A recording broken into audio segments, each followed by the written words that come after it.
मनुष्य का स्थूल शरीर। स्थूल शरीर किसे कहते हैं? मांस, खून, खाल, नस और हड्डियों से बने हुए इस शरीर को हम स्थूल शरीर कहते हैं। हमारा शरीर 5 तत्वों से मिलकर बना है।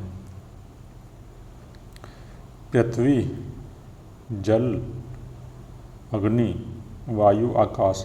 इन 5 तत्वों के मिलने पर हमारा स्थूल शरीर का निर्माण होता है। इस स्थूल शरीर का निर्माण कैसे होता है? इस स्थूल शरीर का निर्माण इन 5 तत्वों से मिलकर होता है, क्योंकि प्रकृति में जो भी मनुष्य भोजन करता है या भोजन कर रहा है वह इन 5 तत्वों से ही उत्पन्न होता है, चाहे वो वनस्पति हो, चाहे अन्य किसी प्रकार का भोजन हो। जो मनुष्य करता है वह 5 तत्वों से ही बनता है। और जब मनुष्य भोजन करता है तो उसके अंदर वीर्य व रज का निर्माण होता है, और वीर्य और रज के मिलने पर हमारा यह शरीर बनता है और इस शरीर का निर्माण होता है।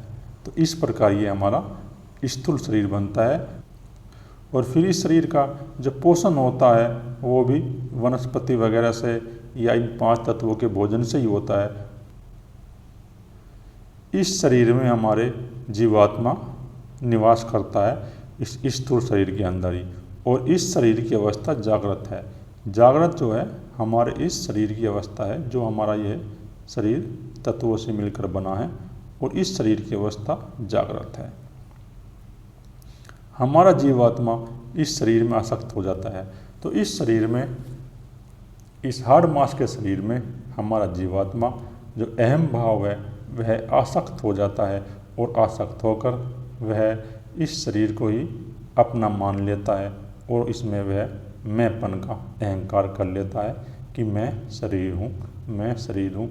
इस भांति वह इस शरीर में आसक्त हो जाता है, और इस शरीर में आसक्त होने के साथ साथ जो 5 तत्वों से बनी हुई संसार की वस्तुएं हैं उनमें भी वह आसक्त हो जाता है और लिप्त हो जाता है, और इस संसार को सत्य मानकर इस संसार में कर्म करने लगता है।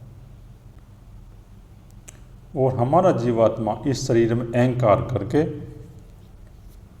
इसे अपना मान लेता है। इस शरीर का ही जन्म होता है। 5 तत्वों से जो ये हमारा शरीर बना है, इस शरीर का ही जन्म होता है, और इस शरीर की ही मृत्यु होती है। जब तक इस शरीर में प्राणवायु कार्य करती है तो यह शरीर हमारा जीवित रहता है, परंतु जैसे ही इस शरीर से प्राणवायु निकल जाती है तो इस शरीर की मृत्यु हो जाती है। और बालकपन, यौवन, बुढ़ापा, ये सब इस शरीर की अवस्थाएं हैं।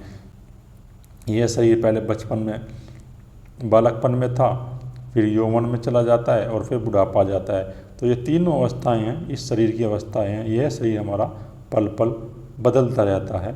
जो 5 तत्वों से बना हुआ है यह एक सा नहीं रहता। प्रकृति का स्वभाव है, इस प्रकृति में जो भी है, जो इन 5 तत्वों से उत्पन्न है वह बदलता रहता है।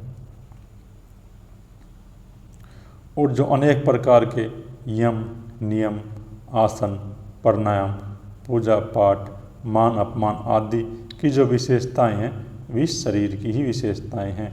हम पूजा या पाठ करते हैं तो इस शरीर के माध्यम से ही करते हैं। हम यम या नियम या आसन इनका अगर पालन करते हैं या प्राणायाम की क्रिया करते हैं तो वो भी इस शरीर की अवस्थाएं हैं। किसी ने हमारा अपमान कर दिया तो हमें अंदर दुख होता है, मन के अंदर हमारे, तो वो भी इस शरीर की अवस्थाएं हैं।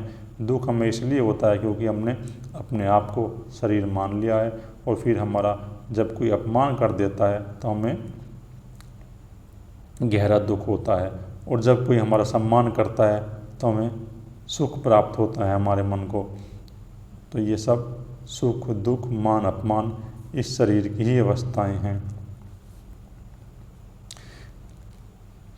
इस शरीर में ही नाक से हम सुगंध का कार्य करते हैं, नाक से हम गंध लेते हैं, और कान से सुनने का कार्य होता है।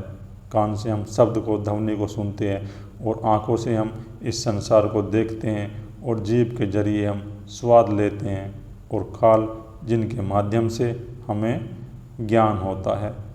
तो ये हमारी ज्ञानेंद्रियाएँ हैं जिनके माध्यम से हमें ज्ञान होता है।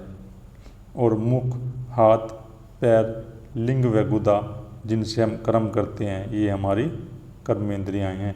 ये भी इस शरीर की ही अवस्थाएँ हैं। जितनी कर्मेंद्रियाएँ हैं ये हमारे इस शरीर की ही अवस्थाएँ हैं। तो इस प्रकार यही हमारा स्थूल शरीर है, जिसे हम स्थूल शरीर कहते हैं, जो 5 तत्वों से निर्मित होने पर बनता है। और जब तक जीवात्मा इसमें निवास करता है तो यह जीवित रहता है, परंतु जैसे ही हमारा जीवात्मा इस शरीर से बाहर निकल जाता है तो इस शरीर की मृत्यु हो जाती है। इसी को हम स्थूल शरीर कहते हैं। ओम गुरुवे नमः। श्री गुरुवे नमः। ओम।